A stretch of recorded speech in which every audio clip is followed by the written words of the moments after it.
Kaitlyn, I see you. Welcome. Hi, I'm Linda Cass. I had the pleasure, actually, Kaitlyn, of joining fellow booksellers in a Zoom chat with you before your wonderful book was released, and we had a wonderful you had that wonderful conversation that Algonquin sponsored. Just now, before you came on screen, we've had a robust conversation about Libertie, led by the most capable of moderators, Dr. Hasan Jeffries. And I'm looking forward to your conversation with Dr. Jeffries. And just to remind everyone, Kaitlyn is the author of We Love You, Charlie Freeman, contributing writer for the New York Times and other publications. She's a recipient of fellowships from the Whiting Foundation, the National Endowment for the Arts, and the Radcliffe Institute for Advanced Study. And Kaitlyn, tonight's extraordinary moderator, Hasan Jeffries, who led the earlier discussion, is a distinguished history professor at The Ohio State University. He's an expert in African-American history, and he's edited and authored several books, received great honors and fellowships in support of his research, including the Ford Foundation Postdoctoral Fellowship. So everyone is now muted so that you and Hasan can begin your conversation. So I'm going to now mute myself and let you guys talk, okay? Wonderful. Well, thank you again, Linda. And Kaitlyn, thank you so much for joining us, for taking the time out to share some thoughts and ideas about your book. And congratulations on its publication and the very positive reviews that you have received thus far. Thank you. I've read it. A number of us here in the room have read it, and we all very much enjoyed it. So thank you for, especially during the last year or so, during all the madness that has been going on. It was refreshing to sort of escape, right? Not necessarily the issues, right? Because as we were saying before, there's a whole lot of isms that are in this book that we're still dealing with now, right? Sexism, racism, all these other things. But it was still nice to sort of, for a few days, just pick up and kind of get lost in the world that you had created. So thank you very much.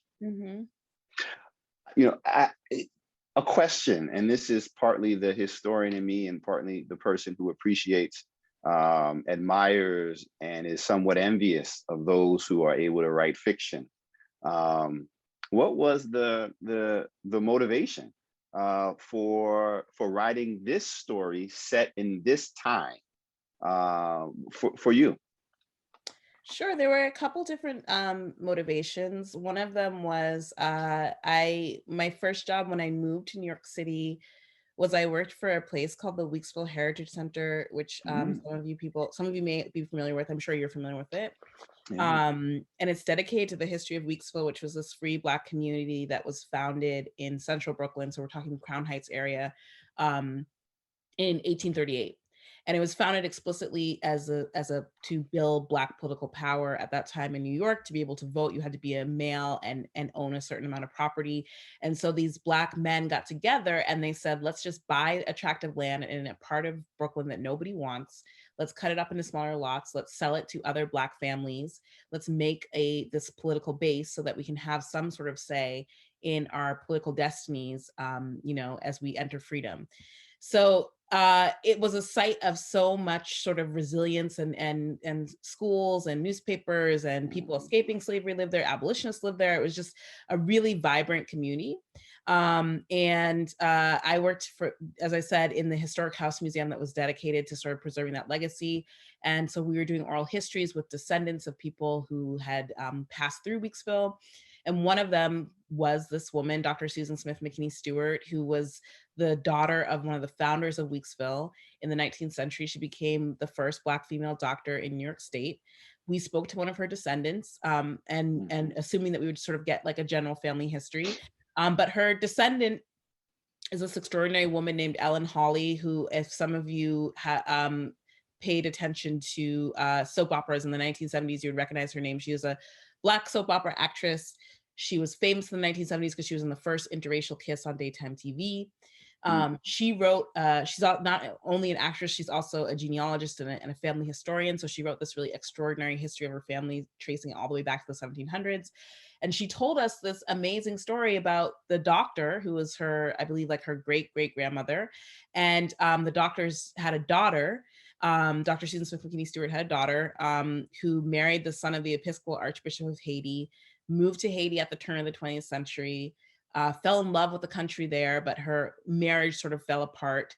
And so she wrote all these letters to her mother during the course of her marriage, sort of charting the demise of her marriage, and then eventually asking her mother to help her figure out how she could get out of it. And so eventually the doctor helped her smuggle herself and her 2 children out of Haiti in a really sort of like dramatic escape. She moved to New Jersey, lived in the US for the rest of her life, really loved the country of Haiti and talked about it constantly to her descendants. But for the rest of her life also got letters from her in-laws in Haiti saying, you have to come back here. When you left this marriage, not only did you leave your husband and your in-laws, but you are messing up the whole idea of the Black family and of the Black nation and of Black liberation. All of that is tied to the nuclear family. If you break up the nuclear family, you destroy that whole thing, and it's all on your shoulders. And so when I spoke to her descendant, she was incredibly compassionate and incredibly nuanced in her understanding of that story. And so she sort of talked about what it could have taken to leave a situation like that, knowing that not only are you bringing sort of like, you know, shame or disgrace to your family, but you're part of this larger narrative around Black excellence that says anything that you do wrong is not only against you, but it's against everybody, you know, all Black people everywhere. And the courage that it would have taken to still make that move, even knowing that part of it. And so I was just so struck by that and thought to myself, you know, if I ever get a chance to write a novel, I would love to write about that. And then, you know, the other thing probably that pushed me to write about it and to set the story during Reconstruction, which is a little bit different than the historical record, was, you know, I'm sure you are very familiar with, so many people in the last couple of years have been saying how closely our current time period really mirrors Reconstruction. We're seeing, I'm sorry about that. Sorry. We are seeing a huge uptick in Black achievement, Black excellence, Black people's visibility in so many different places, politically, in entertainment, in law, everywhere. And race is discussed everywhere. And we're having sort of these really trenchant conversations about it, but we're also seeing a huge rise in white backlash, white violence, and really sort of a revival of organized white supremacy, I should say. And so in that way, we are scarily mirroring many things that happened during Reconstruction. And I thought, you know, I would love to explore sort of the tensions of living within a moment of such extreme promise like Reconstruction was, while also sort of knowing that all of the sort of dangers that were in that moment. And I thought you did a really good job, and as a historian in me, appreciated these sort of these not even sidebar conversations, central conversations around sort of freedom and liberty, literally, right? Like, do we need to go to Haiti? Is this going to be the Black nation, or are we going to stay here, right? Right. Like, no, the hope is here. We can stay here. We're going to make it work. And those conversations certainly played out then, but they continue to play out now as well. There was certain sort of a universal Black experience, tension and conversations were playing out as well that I really appreciated. Well, thank you. Yeah, one of the things that I was so struck by is, like, as you know, as a historian, every generation of Black people have that conversation. Do we stay in the US? Do we stay here? Or do we try and look for some other version of an all-Black homeland or version of a Black nation, either make it within the borders of the US or look for it elsewhere?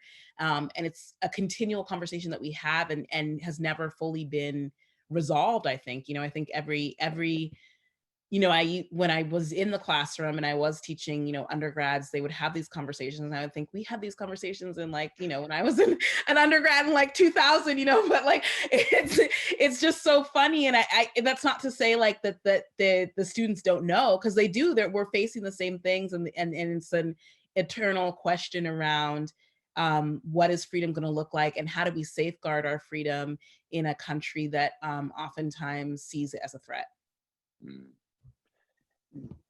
Do you see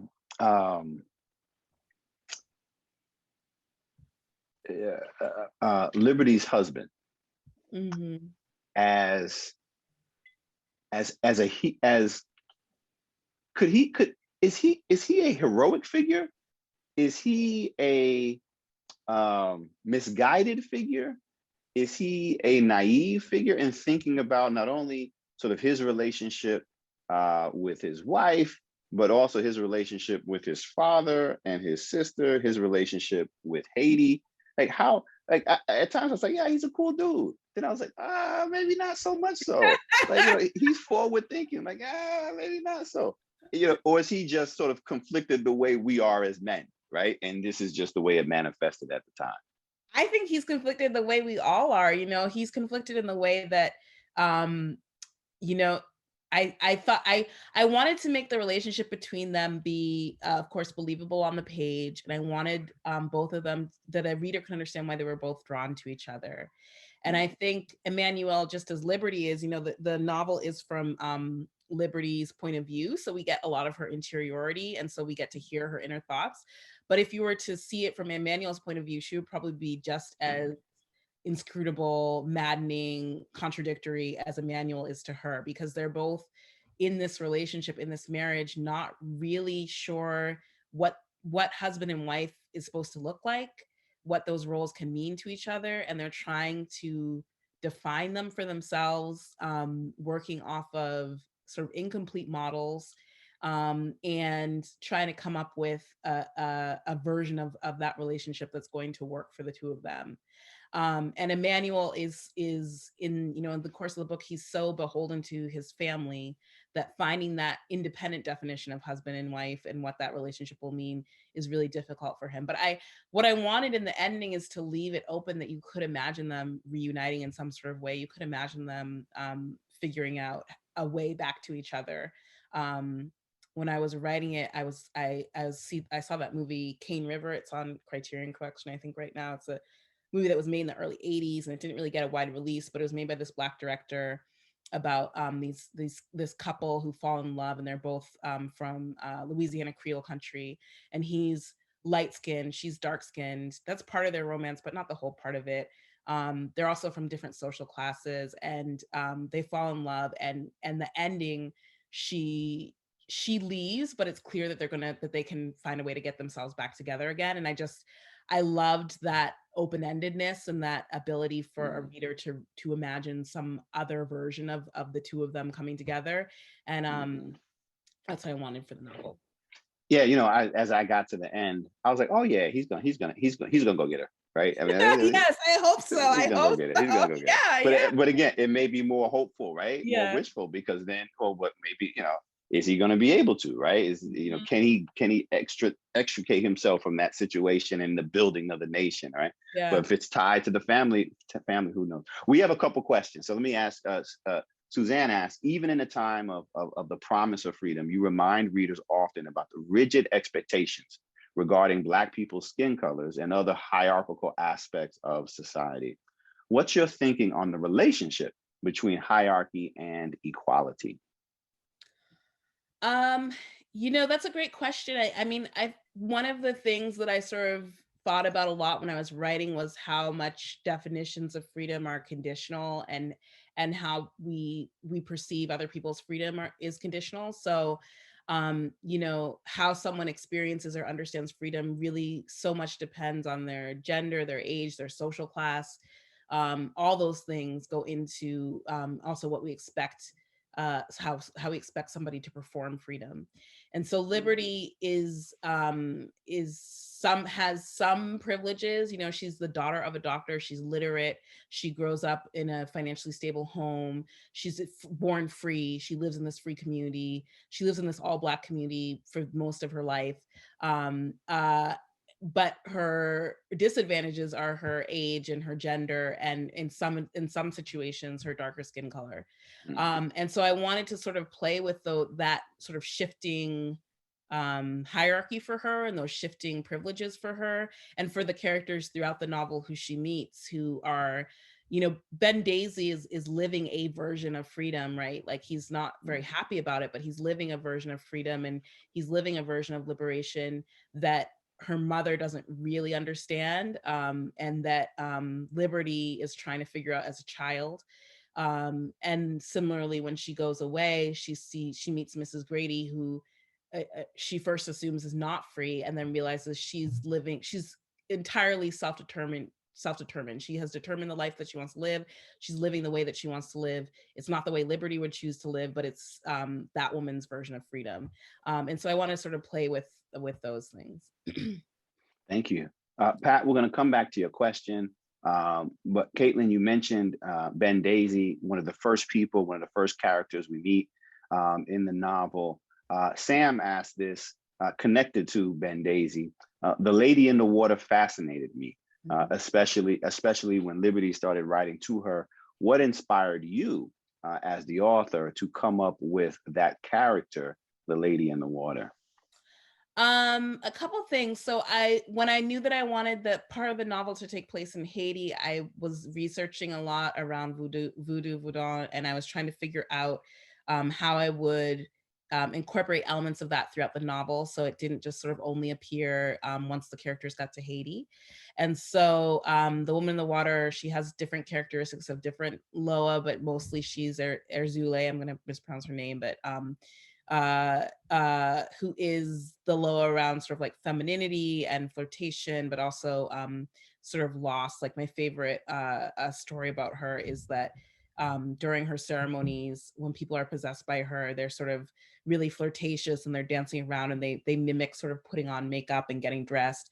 But the ceremony always ends in tears, because the person who's possessed by her, one of her characteristics is that she loves beauty, but she realizes that she can never achieve perfect beauty in the world that we live in right now. And so she's always heartbroken at the end of it.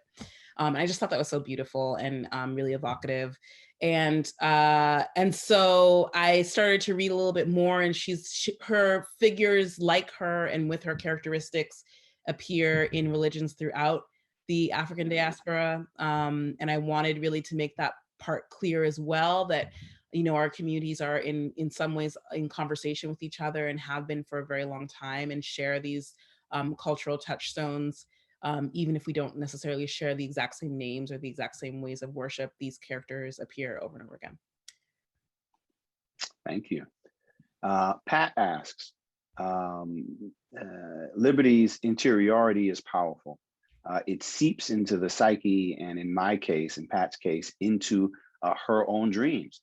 She writes that she's dreamt about her mother a number of times while reading your book, that she was able to find some healing in their relationship based upon the things that they didn't say, yet took the leap into a fictionalized dream. And so she asks, did you have any of that interiority enter your writer's mind and your own personal psyche? That's so lovely to hear. Thank you. That's like the biggest compliment a fiction writer could have. I didn't necessarily have sort of the personal effect. I will say that, like, when I was writing, I was thinking really deeply around these questions of motherhood and mothers and daughters. And I was thinking of it more sort of like, what are the aspects of that relationship that we don't often get to see in novels or in fiction. And I really wanted it to be clear that Libertie's mother really loves and sort of adores her, but maybe doesn't have the words to say that in a direct way, and doesn't necessarily have the way to show it. She's not a touchy-feely person, but she deeply loves her daughter, and so I that was the challenge that I sort of set to myself when I was writing. Thank you. Susan Williams asks, or says that she was haunted by, now help me with the pronunciation of her name. Is it Temi? Is that? Temi. Temi. I was haunted by Temi, who was the character we meet in Haiti, and her line, quote, "You can leave a place in more ways than one," unquote. Temi is abused by Bishop Chase, but stays on his property. Is the kitchen a place of freedom for her and her support of Libertie there in the kitchen as well? Is she also self-determined? That's a really good question. I think that I don't know that the kitchen is a place of freedom. I think it's a place of sort of planning and plotting and perhaps like self-reflection. Um, she as a character was really tricky because I wanted her to I wanted her to have to be a full character, not just sort of like a plot catalyst or sort of beaten down by what we usually think of when we think of like a survivor of abuse, I guess, stereotypically. And I also wanted her to I wanted her intelligence, her emotional intelligence, and just her general intelligence to come through for the character. So I think she's living, I wouldn't say that she's fully living free, but she's living with an understanding of the world that Libertie, when Libertie first meets her, is not experienced enough to understand anything about. And it's over the course of what she learns that hopefully she begins to sort of understand the choices or lack of choices that other people have that have not necessarily lived her life. We all make choices, but we don't all have the same set of choices from which we can make. You know, Bishop Chase, when we first meet him, I was like, I don't like this dude. And then at the end, I was like, yeah, that's why. I knew his shady character. He was a shady character from the I didn't like his politics, I didn't like his attitude.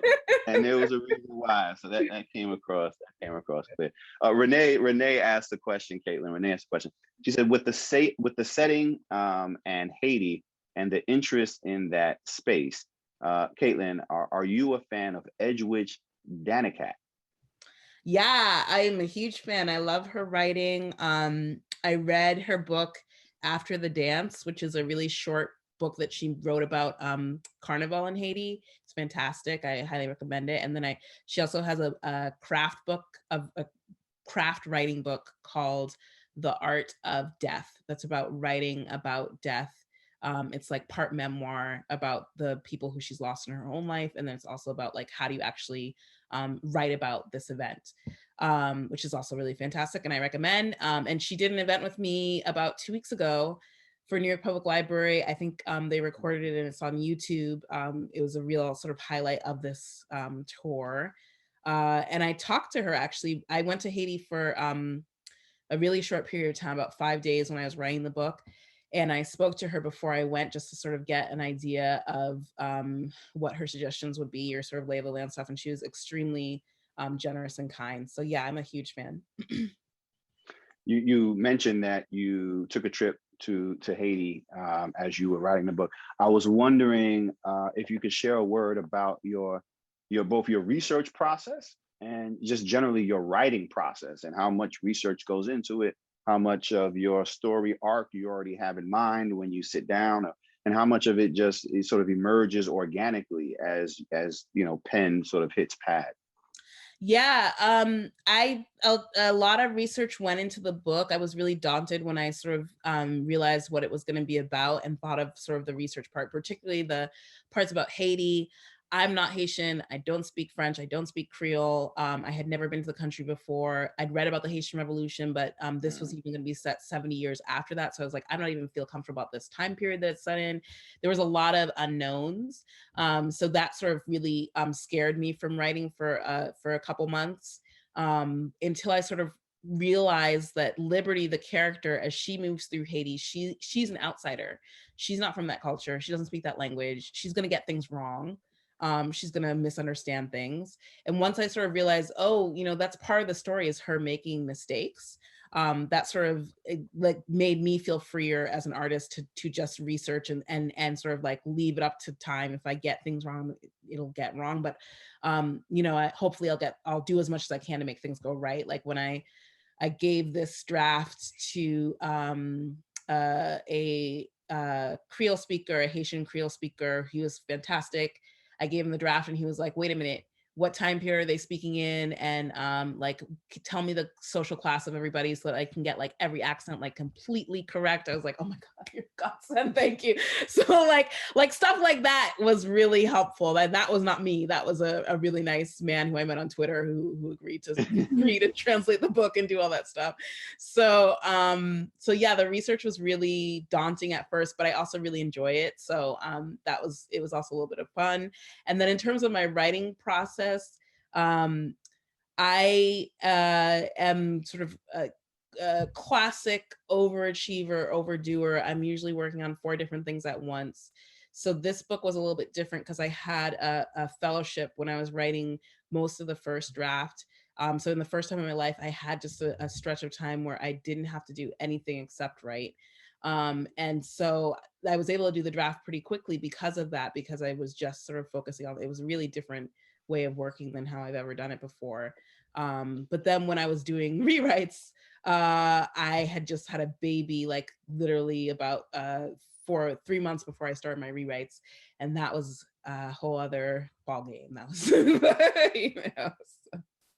Well, congratulations on the birth of the baby and the birth of the book. Thank you. As well. We only have you for just a minute or two more. I wonder, what do you know, are there things that you hope that we as readers would take away from the book when we hit that final page and close it for the last time? Yeah, I think just continuing these questions about what freedom looks like, particularly what freedom looks like for us as Black people. What does that look like when we sort of give ourselves and our loved ones permission to live lives fully that maybe we don't even agree about or can't even imagine yet? What does that look like? And what does it mean to sort of create a community that's always going to be sort of in tension with individual freedoms? Like that was another thing that I was super interested in, is that tension between wanting to sort of be an individual and decide things for yourself, and the real source and strength that come from a close-knit community, or that come from making community. Mm-hmm. Were there any forks in the road for you, for characters, as for Libertie perhaps, as you were writing, that you said, you know, I may go this way, but then in the end decided to go this way? Mm-hmm. I think probably it was really, we talked about it earlier, but it was really Libertie and Emmanuel. So when I wrote their relationship the first time, my editor came back and she said, I don't understand why these two people are getting married. And I realized, oh, okay, I gave the tension between them away too early, and I really have to go back and figure out what it is that they're going to like about each other, and what it is that they have to offer each other. And that was a really fun way of writing two characters, even when you know sort of the bad stuff that's coming. It was really fun to just write about two characters kind of sizing each other up and deciding that they like each other. Mm-hmm. You know, I've enjoyed this tremendously. I enjoyed the book, and I enjoyed this conversation even more. So thank you so much.